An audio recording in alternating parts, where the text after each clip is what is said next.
Of course, Early Week Insights is where we look at the meteorology behind the forecast over the next several days. I can tell you the overview goes this way. It's definitely a milder spring pattern that's coming in. Occasional showers in southern New England, more frequent showers or even pockets of rain over the next several days in northern New England. We'll talk about that. Pollen's on the rise. Every time it showers, it comes down a little. Fire danger, brush fire danger on the rise. Every time it showers, it comes down a little. But again, we still don't have shade from the trees, so the forest floor dries out pretty well.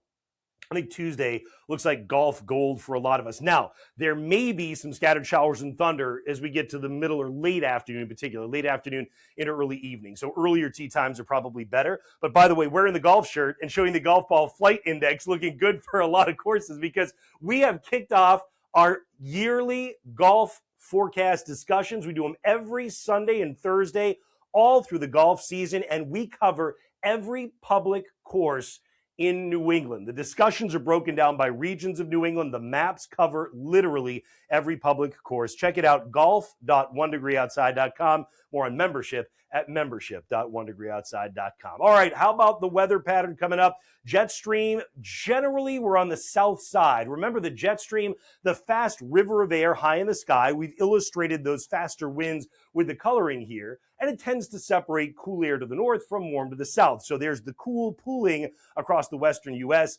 Here at home, not so much. You might get brief incursions behind some of the disturbances. Generally speaking, we're going to a milder pattern. At the surface, what does that mean? Well, we talked about the showers with the warm front that's going to be coming in here as we get through the day Monday. Tuesday, we wait on that front to return as a cold front. And actually, that's why late in the day and evening, the chance of showers or thunder goes up.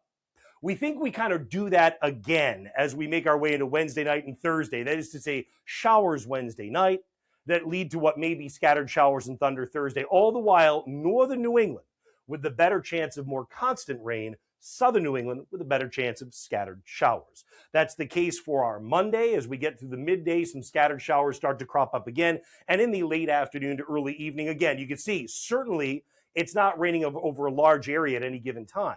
But between 5 and 6 and 7 and 8 p.m., there will be at least isolated to widely scattered showers, a downpour, and embedded rumble of thunder that comes through. So keeping our 1 Degree Outside app handy on that radar tab or hourly forecast will help you out a lot. Tuesday, here's where the line of downpours is in the midday coming across northern Vermont. As it presses south, see what I mean? This may try to fill in a little bit as we get toward about 4 or 5 o'clock. That's why I say whether it's golf or any other outdoor plans, I think certainly the earlier the better. But it's a lovely day with the exception of whatever can bubble up. Again, talking about keeping the app with you. If you haven't gotten it yet on the App Store and Google Play, make sure you do. It's free. It's 5 stars. When you get it, say yes to location and yes to notifications. And the reason for that is because if you want the lightning notifications, you need to say yes to having the notifications turned on. Radar tab is awesome.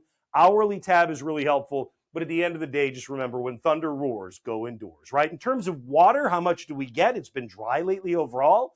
Out of the first round that comes through at the beginning of the week, you've got anywhere between 1/10 and 1/4 of an inch more in northern New England.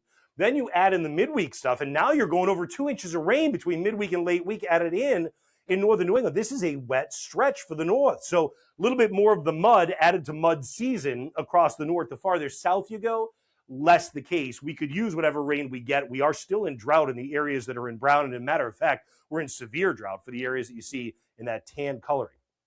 Brush fire danger, it is gusty on Monday, but it's not as warm. So you don't see a real high fire spread on Monday. There's a little bit of an increase across southern New England later in the day. Really, we think it's probably Tuesday when the warmth turns up a little bit ahead of those storms that may come in or scattered showers and thunder anyway. That's where you get a moderate to steady fire spread potential. The wind is gusty Monday. We're talking about gusts going on the order of about 40 to, in some spots, maybe even a 50-mile-an-hour gust. Hang on to your hat. I don't think there's going to be a lot of damage done, but it is going to be windy. There's no question. And that's why you're going to have, bird bands almost everywhere on Monday, I would say. And then as we get into Tuesday, the wind isn't as strong, but the temperature's higher, so the relative humidity is lower, it's drier, favors that fire spread a little bit more. Highs on Monday in the 60s or 50s in some of the north, where we have the showers that are very frequent. Monday night stays fairly mild.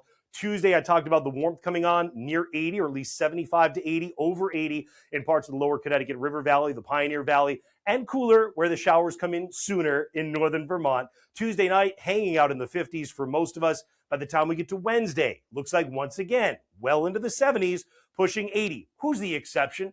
Anytime you get a southerly or southwest wind, our exceptions are the South Coast, the Cape, the islands, the coast of Maine, right? Northern Maine will be another exception you can see showing up here as well. Wednesday night, a mild night running either side of 60. And then Thursday, again, this is the day that you probably have the scattered showers kind of sticking around. Temperatures definitely warmer in southern New England than north, where northern New England, it's going to be this periodic kind of showers or rain that fill in on Thursday. And Friday, we may find a little bit more of that kind of spread across the area anyhow. In terms of the marine forecast, the waves are going to be up with the wind on Monday, as you'd expect. Very near shore, maybe 2 to 5 feet. But once you start getting even just offshore, you're about 6 to 8 feet or so. And then as we get into Tuesday, the wind begins to, again, die down, even though the temperature goes up a bit. Just watch out if there's an embedded lightning strike in some of the showers in that late day to early evening time frame. A 1 to 3 foot sea for most of us on Wednesday, a little bit higher when you get out by the northern flank. And then getting into Thursday, very similar. Browns Bank is probably about 5 feet on Thursday. So that's the overview on what's coming this upcoming week. We will certainly keep you posted. A reminder, our streaming network always going on your smart TV. Open up the YouTube app, do a search for 1 Degree Outside Network, online at 1degreeoutside.live, or in our app atop the home screen. We will always keep you posted at 1 Degree Outside.